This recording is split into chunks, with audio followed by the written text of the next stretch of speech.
Assalamualaikum warahmatullahi wabarakatuh. Bagaimana kabarnya soleh-solehah kelas 3 paralel semuanya? Semoga senantiasa selalu sehat dan tetap semangat. Bertemu lagi dengan Bu Guru dalam pembelajaran tematik tema 8 Praja Muda Karana muatan PPKN dan matematika. Sebelum mulai belajar, seperti biasa, kita berdoa terlebih dahulu ya. Doaan Bismillahirrahmanirrahim. Rabbi zidni ilman warzuqni fahman. Amin ya rabbal alamin. Adapun KD dan tujuan pembelajaran kita kali ini antara lain untuk PPKN, kita akan belajar memahami arti gambar pada lambang sila Pancasila. Setelah anak-anak menyimak penjelasan guru, diharapkan siswa memahami makna semboyan Bhinneka Tunggal Ika di lingkungan sekolah dengan baik. Sedangkan untuk matematika KD 3.13, KD 4.13, tujuan pembelajarannya diharapkan siswa mampu membaca dan menafsirkan data diri peserta didik dalam bentuk diagram batang dan gambar, serta diharapkan setelah menyimak penjelasan guru, siswa dapat membaca dan menyajikan data diri peserta didik dalam bentuk diagram batang dan gambar.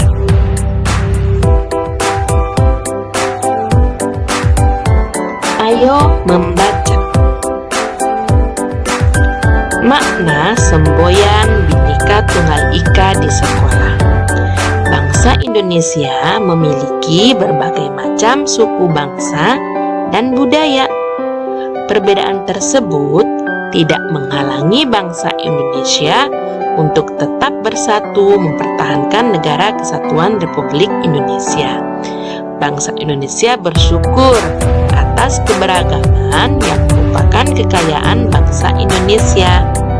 Di sekolah, kita juga menerapkan semboyan Bhinneka Tunggal Ika. Berikut contoh sikap dalam menerapkan semboyan Bhinneka Tunggal Ika. Perhatikan contoh perilaku berikut ini. Udin beragama Islam. Udin beragama Kristen Protestan. Udin dan Edo tetap rukun berteman. Udin dan Edo menerima dan menghormati perbedaan.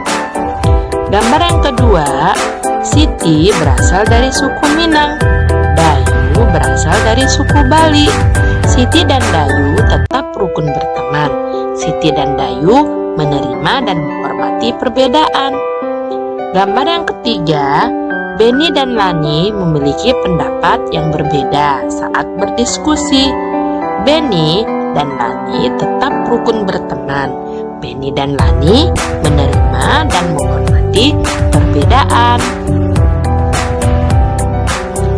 Berikutnya, kita akan membahas materi tentang pengumpulan data. Cara mengumpulkan data. Data adalah catatan informasi mengenai suatu hal. Misalnya, data jenis pekerjaan orang tua siswa kelas 3. Pengumpulan data dapat dilakukan secara langsung maupun tidak langsung. Berikut beberapa cara pengumpulan data. Cara yang pertama adalah wawancara. Wawancara adalah kegiatan tanya-jawab antara pewawancara dan narasumber. Wawancara merupakan contoh pengumpulan data secara langsung. Yang kedua, pengamatan langsung atau observasi. Sedangkan yang ketiga, menyebarkan kuesioner. Kuesioner adalah daftar pertanyaan tentang suatu hal yang harus diisi atau dijawab oleh responden. Responden adalah orang yang menjawab kuesioner. Setelah data terkumpul, kita dapat menyajikannya dalam bentuk tabel atau diagram agar mudah dibaca dan dipahami oleh pembaca. Berikut contoh tabel hasil wawancara jenis pekerjaan orang tua beberapa orang siswa. Dari tabel ini bisa kita ambil kesimpulan. Jenis pekerjaan. Orang tua siswa yang mempunyai pekerjaan sebagai pegawai negeri sebanyak 8. Sedangkan yang mempunyai pekerjaan sebagai pegawai swasta sebanyak 5 orang. Yang mempunyai pekerjaan sebagai petani sebanyak 10 orang. Dan yang mempunyai pekerjaan sebagai wira swasta sebanyak 14 orang. Jadi lebih mudah bukan untuk membaca datanya?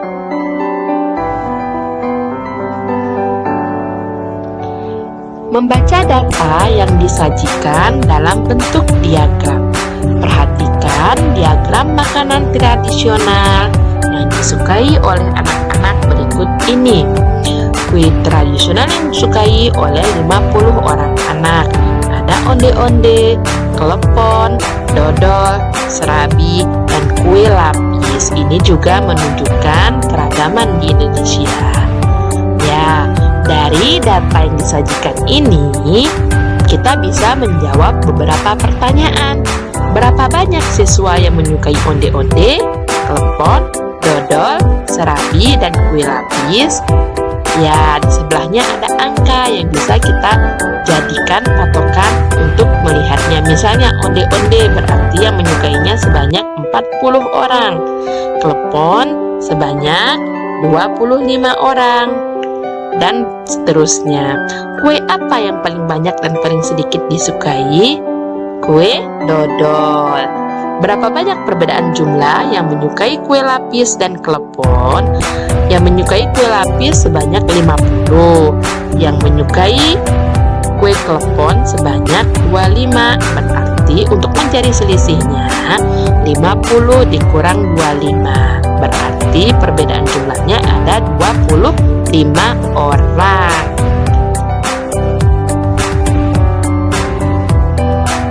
Menafsirkan data yang disajikan dalam bentuk diagram batang. Data yang disajikan dalam bentuk diagram batang akan lebih mudah dibaca dan dipahami. Dari diagram batang, kita dapat mengetahui hal-hal berikut. Yang pertama, data tertinggi. Yang kedua, data terendah. Yang ketiga, selisih antar nilai data. Dan yang keempat, jumlah antar nilai data. Sedangkan yang kelima, jumlah seluruh data. Perhatikan contoh berikut. Data jenis alat kebersihan yang dibawa siswa. Sapu lidi sebanyak 4 orang, sapu ijuk sebanyak 10 orang, kain pel sebanyak 8 orang, dan kain lap sebanyak 12 orang. Dari diagram di atas dapat diketahui hal-hal berikut. Jenis alat kebersihan yang paling banyak dibawa oleh siswa adalah kain lap. Jenis alat kebersihan yang paling sedikit dibawa oleh siswa adalah sapu lidi. Sedangkan selisih banyak sapu lidi dan sapu ijuk yang dibawa siswa adalah 10 dikurang 4 sama dengan 6. Yang terakhir, jumlah seluruh alat kebersihan yang dibawa siswa adalah, jadi dijumlahkan semuanya ya, soleh-solihah, 4 tambah 10 tambah 8 tambah 12 dengan 34 buah. Menyajikan data dalam bentuk diagram batang. Data yang telah terkumpul dapat disajikan dalam bentuk diagram batang. Pada diagram batang, data disajikan dalam bentuk batang-batang. Pada diagram batang, sumbu mendatar menyatakan jenis data dan sumbu tegak menyatakan nilai setiap data. Setiap batang dibuat dengan tinggi yang sesuai dengan nilai data tersebut. Berikut adalah contoh penyajian data dalam bentuk diagram batang. Perhatikan contoh data banyak anggota pramuka yang mengikuti lomba pada tabel berikut ini. Jenis lomba sejarah nasional diikuti sebanyak 5 siswa, teori P3K sebanyak 6 siswa, tali temali sebanyak 5 siswa, kompas sebanyak 7 siswa, dan morse sebanyak 6 siswa. Untuk menampilkan data tersebut ke dalam bentuk diagram batang, tentukan terlebih dahulu jenis lomba pada sumbu mendatar dan banyak siswa pada sumbu tegak.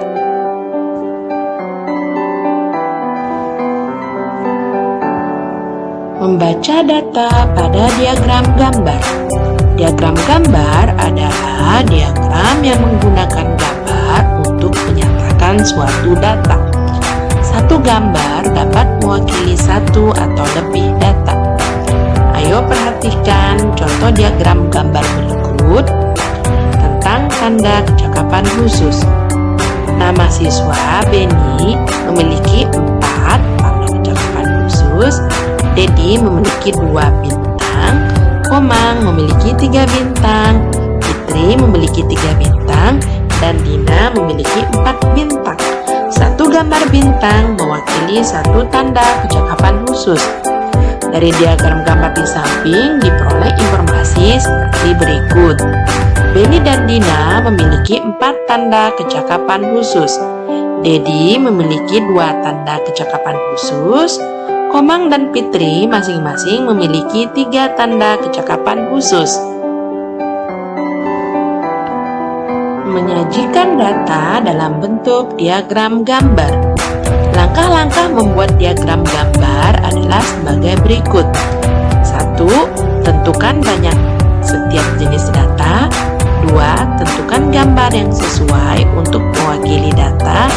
Yang ketiga, tentukan banyak data yang akan diwakili setiap gambar. Dan yang keempat, sajikan diagram gambar sesuai data.